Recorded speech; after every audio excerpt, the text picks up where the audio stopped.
12वें स्थान पे थी। शिव साहब आपको मैं बता दूं, हम सिर्फ एक नंबर में रहने की कोशिश करते हैं। सिर्फ जो पुलिस महकमा है उसके रिकॉर्ड में हम एक नंबर में नहीं आना चाहते। उस पर आखिरी पायदान पे हम रहते आए हैं आज तक, और मैं यही भगवान से दुआ करूंगा कि हम आखिरी पायदान पे रहें। लेकिन बाकी जो सरकारी योजनाएं हैं, शिक्षा हो, चिकित्सा हो, जो भी क्षेत्र में आता हो, उसमें हम एक नंबर पर रहने का कोशिश किए करते हैं और आगे भी करते रहेंगे। यही भावना हमारी क्षेत्र के लोगों की है। निश्चित रूप से इस अभियान से काफी लाभ मिला लोगों को। मैं बहुत सारे कैंपों में गया, मैंने खुद मेरे आंखों से देखा कि बहुत सारे लोग जो सरकारी दफ्तर जानते नहीं है, पहुंच नहीं सकते थे, इस कैंप के द्वारा, इस अभियान के द्वारा उन्हें बहुत सारी मदद मिली। रेवन्यू का मामला हो, वर्षों वर्षों पुराने अटके हुए मामले थे, बंटवारे का, ये कटान के रास्ते का, बहुत सारी समस्याओं का समाधान रेवन्यू का यहाँ पे हुआ। और एक दिन मैं दूधवा कैंप में था, ये पीडीओ मैडम जो एक लेडी को लेके बैठी थी, उसका बिजली कनेक्शन था घरेलू, तो उसको कैसे तो घरेलू कनेक्शन लेना होता कुछ पता नहीं। फिर उन्होंने सारी फॉर्मेलिटी वहां करवाई। उसके बाद में बात अड़ गई कि 2,500 रुपया जमा कौन कराए, और सारे प्रशासनिक अधिकारियों ने अपनी तरफ से उस गरीब एक लेडी को जो सहायता की, मैं उन्हें धन्यवाद दूंगा। ऐसे बहुत सारे उदाहरण हैं, काफी उदाहरण है जिसको ये इस कैंप के द्वारा लाभान्वित हुए हैं लोग। निश्चित रूप से एक सफल अभियान सरकार का रहा, उसमें आप सबका, जनप्रतिनिधि, सरकारी अधिकारी, कर्मचारी जिनका सहयोग रहा, उससे ही एक सक्सेसफुल एक कैंप, एक अभियान रहा राजस्थान सरकार का। उसके लिए आप सबका बहुत बहुत धन्यवाद।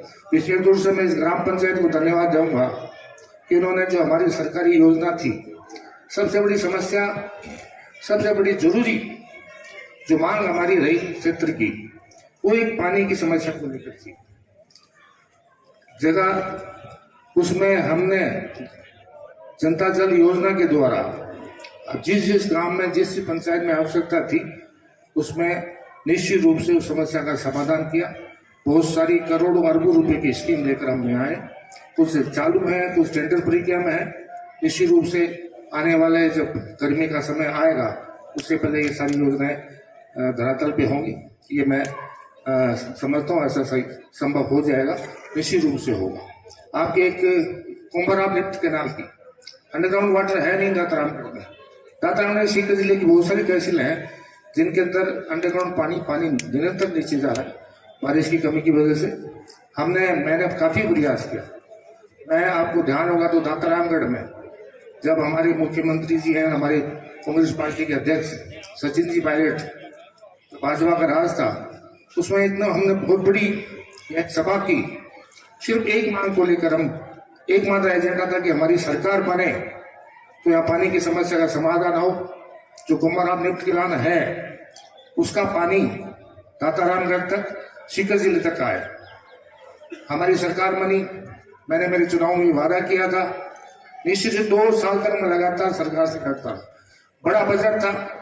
इस बार सीएम साहब या तो मुझे वो दे दो, अगर वो संभव नहीं हो सकता, बजट आपको ज्यादा लगे और विधायक आपको नहीं कहे, अकेले मेरे लिए नहीं कर सकते आप इतनी बड़ी योजना, तो मुझे जो ये आपका बिशलपुर का जो पानी हमारी लगती हुई पंचायतों में आता है, कुछ ये नागौर में कौन सी एक नदी, कौन सी का पानी, कौन सी स्कीम का हो रहा है इधर घाटवा साइड में, उस गाँव से हमें जोड़ दो तो हमें एक टेम्परेरी रिलीफ मिल जाएगी। बिशलपुर योजना का मैं सक्सेसफुल नहीं मानता कि बिशलपुर पानी में कई बार तो वहां जयपुर तक पानी सप्लाई की समस्या आ जाती है। सबसे बड़ा सही समाधान जो था कुंभाराम लिफ्ट कैनाल था। निश्चित रूप से सीएम साहब का, सारे क्षेत्र के विधायक, जिले के दोनों जिलों के विधायकों ने ये प्रयास किए होंगे। मुझे बजट में जब घर में सीएमआर बैठे थे तो मैंने सबसे पहले वोट लगाया, फिर उसमें उन्होंने नोट कर लिया, ठीक है, तो कोशिश करते हैं। उसके बाद में उन्हें कॉलेज के लिए कहा। कॉलेज की आपको पता है मेरी मांग, जब मैं इस पंचायत समिति का प्रधान था, मैं 30 साल मेरी उम्र थी, मैं कॉलेज राजनीति से जुड़ा हुआ आदमी था। यहाँ के कॉलेज के पास आउट हम हो गए थे, निकल गए थे, लेकिन कॉलेज से जुड़ाव इसलिए था कि छात्र राजनीति से जुड़े हुए थे। उसके लिए मुझे पता था कितने लोग दातारामगढ़ के एसके कॉलेज में पढ़ते हैं। उस समय 4,000 5,000 की छात्र संख्या उस एसके कॉलेज की थी। उसमें 1800 स्टूडेंट 2000 के अंदर अकेले दातारामगढ़ के थे। तो मैंने उस मांग को दोहराया, वहां कहा कि हमारे बच्चों की ये समस्या है, सीकर में उनके लिए महंगा पड़ता है, विशेष तौर से बच्चों के लिए।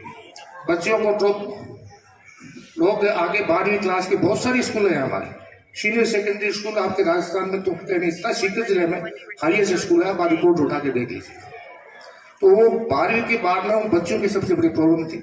मैंने कहा सर ये मेरी एक बड़ी महत्वाकांक्षा मेरी स्कीम है, मैंने क्षेत्र के लोगों से वादा किया हुआ है और मैंने इस मांग को आपसे 15-16 साल पहले भी आपसे मांग की थी।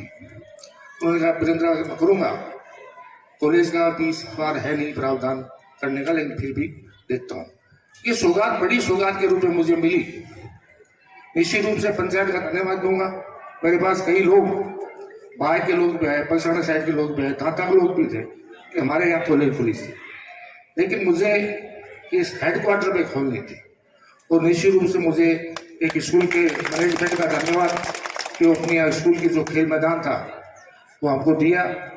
ये सारे पंचायत समिति ने, जिला परिषद ने, सारे अधिकारियों ने, पंचायत ने जो पट्टा आज जारी किया है, निश्चित रूप से सरपंच जी आपसे ये वादा करता हूँ, निश्चित रूप से इसके भवन के लिए मैं पत्र लाने की कोशिश करूँगा। रहा अपनी 2-3 काम है, उसमें सीओ साहब बैठे हैं, इन्होंने घोषणा कर दी, मुझे करने की आवश्यकता नहीं है। सरपंच जी आप वीडियो साहब से मस्टोल लेके काम शुरू करें, जितने होगा इसके अभियान के द्वारा ये आपको सीओ साहब ये सौगात देके जा रहे हैं।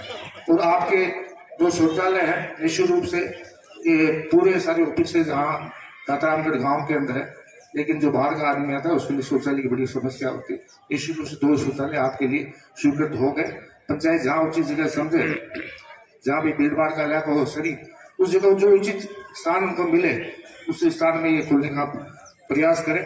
मांग तो सरपंच जी काफी कर देंगे, लेकिन रामगढ़ से हीरवास की सड़क का जो ग्रेवल सड़क तो आपने मैडम शुरू कर दिया, हो गया, मस्टोर जारी कर दिया। आज ग्रेवल तो ये बना देंगे, काली मैं कर दूंगा,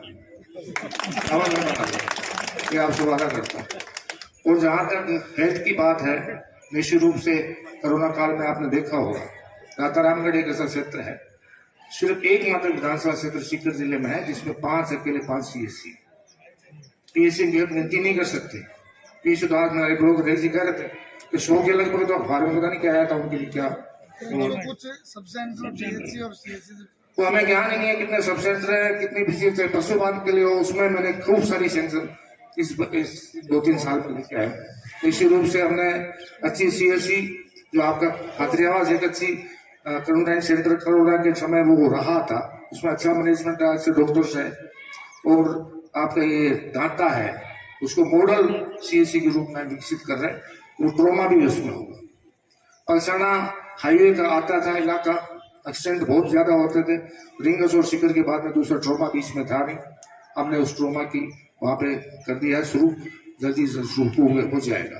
तो हेल्थ के मामले में हमने आगे बढ़ के काम किया। इस बार सरकार गंभीर भी है, राजस्थान की सरकार जब से कोरोना है तो हेल्थ को लेकर गंभीर है। हमारा जो विधायक कोटा है तो उसमें से 40% राशि उन्होंने सिर्फ हेल्थ के लिए रखी हुई है। अभी दांता के लोग आए, डेंगू आया, खासराज में कौन सी शुरुआती है जांच की, CBC उसकी खराब हो गई, इमीडिएट जरूरत थी, मैंने विधायक कोटे से लिख के भेज दिया, लेकिन उसके बावजूद हमने पहले ही खरीद कर ली सीओ साहब। अब हमारा टेंडर वेंडर होता रहेगा, लेकिन उसमें जरूरत थी। आपके टेंडर पर जब हम पढ़ते तब तो डेंगू भाग जाता, जांच की स्कीम करते, लेकिन हमने दांता में CC मशीन मंगाई, CBC मशीन जो भी है खातरियास में, वो जो दांता की रिपेयर करा के उसको ट्रांसफर में दिया। सारा हमारा जो प्रशासन और जनप्रतिनिधि है वो बड़ा गंभीर है हेल्थ को लेकर, स्वास्थ्य को लेकर। निश्चित रूप से अभी सरपंच जी कह रहे थे कि मैं फोन से मैं क्या 26 जनवरी घोषणा करके गया था, सही मैंने घोषणा ये की थी डॉक्टरों की कमी है, डॉक्टरों की कमी नहीं रहने दूंगा। आपका आउटडोर था 30-40 का, अब आउटडोर है आपका 200 के ऊपर, 300 के ऊपर, तो 30-40 का एक आउटडोर हुआ था, 300 प्लस आपका आउटडोर है, क्योंकि आपके डॉक्टर्स यहाँ बैठते हैं, हेडक्वार्टर पे रहते हैं, आपकी हॉस्पिटल में रहते हैं। और बेड भी बढ़ाया ना, इसमें कितने बेड का कर दिया था, 6 बेड है, चलो बेड का तो PSC में नहीं हो सकता, PSC में नहीं रहेगा, CSC में बढ़ा सकते हैं। CSC आपकी हो नहीं सकती क्योंकि दाता आपसे 3 किलोमीटर पे है, खातरास आपसे 10 किलोमीटर पे है, इसलिए भौगोलिक परिस्थिति के हिसाब से CSC कैटेगरी में ये नहीं आता, किसी नॉर्म्स में नहीं आता, पर निश्चित रूप से इससे CSC जैसे बनाएंगे। 6 डॉक्टर ही होते हैं CSC में, आगे PSC में 6 डॉक्टर हैं, मशीनें आपकी हैं, जो रेडियोग्राफर या जो भी होता है इसका टेक्निकल स्टाफ होता है, वो सारे आपके इस हॉस्पिटल के में एक CSC जैसी सुविधा है। जो कमरे की कमी है, 4 महीने कोशिश करूंगा कि डिपार्टमेंट से लेने की सरबती 4 महीने तक नहीं करा पाता हूँ तो मेरे बुढ़ाई कोटे से एस्टिमेट लेना मदद करेगा। बहुत बहुत आप सबका धन्यवाद। शिव साहब आए और सारे अधिकारी सजगता से में काम कर रहे हैं। टोल सड़क आ गया ना भाई साहब, धन्यवाद धन्यवाद। अरे 3 बार देखो वही बोलते हैं, 3 बार लोग एक बार गए, मैं 3 बार बोल चुके लगातार। पुनः हम नेताजी की तरफ से आप सभी अधिकारी कर्मचारियों का बहुत बहुत धन्यवाद। तहसील कार्य की तहसीलदार बैठे हैं, SDM साहब बैठे हैं, उन्होंने शायद उसके लिए कोई क्वार्टर्स बनाने के लिए कुछ किया होगा। उसमें SDO साहब देख लें, अगर ये कैंटीन वाले जो पहले भी इनकी मांग थी, पहले हम पंचायत समिति में इसको अलॉट मेरे समय में अलॉट कर चुके थे, लेकिन उसकी फाइल पता नहीं कहाँ गई। जो अपना विश्राम गृह है ना मैडम, उसकी बराबर की जगह मैं अलॉट कर चुका था। नहीं वो बात कर रहा हूँ। अब ये सनी कल्याण वाले कहते हैं हम कैंटीन खोल देंगे यहाँ पे। आप कैंटीन तो दे रखे हो, गेस्ट हाउस मिल जाएगा, पैसा इनका लगेगा। तो जो आप अधिकारियों को कर रहा हूँ, आप ट्रांसफर हो गया हो, क्वार्टर खाली नहीं करो, दूर से आएगा वो कहाँ रहेगा, उसके लिए गेस्ट हाउस होगा। आप अधिकारियों के बोले हम नहीं रुकेंगे, हमारे गाँव में काम चले जाएंगे। ये SDM साहब देखने इनका रेनू का मामला है, क्या एक प्रपोजल क्या प्रस्ताव उन्होंने भेजे, जितना भी होगा हम उसमें करने का प्रयास करेंगे। सैनिक कल्याण कार्यालय, सैनिक विश्राम गृह, वो CSD का जो स्टोर होगा वो इसी होगा, जगह बहुत कम है। आप देख लो 50 जगह बहुत कम है, कैंटीन और सेल ही हो सकता है। वो SDM साहब आप जितनी जगह काफी जगह है, इसका गेट जो पीछे की साइड गेट खोल देना, जो गढ़ की साइड होता है उसका रास्ता हो जाएगा, इसका गेट आपके तो हो गया। पुनः आपकी पंचायत को एक धन्यवाद और दूंगा कि जो पट्टा आपने यूनानी हॉस्पिटल और आयुर्वेद हॉस्पिटल दिया है, उसके लिए आपका धन्यवाद। निश्चित रूप से वो एक नई तरह की जो अपने पुरानी पद्धति की जो है चिकित्सा व्यवस्था थी आयुर्वेद और यूनानी, तो सारी जो है 5 डॉक्टर की पोस्ट यहाँ पे अपने को मिली है। निश्चित रूप से इस दादरा क्षेत्र लोगों का इससे लाभ मिलेगा। पुनः आप सबका सहयोग के लिए आपका बहुत बहुत धन्यवाद। धन्यवाद सर।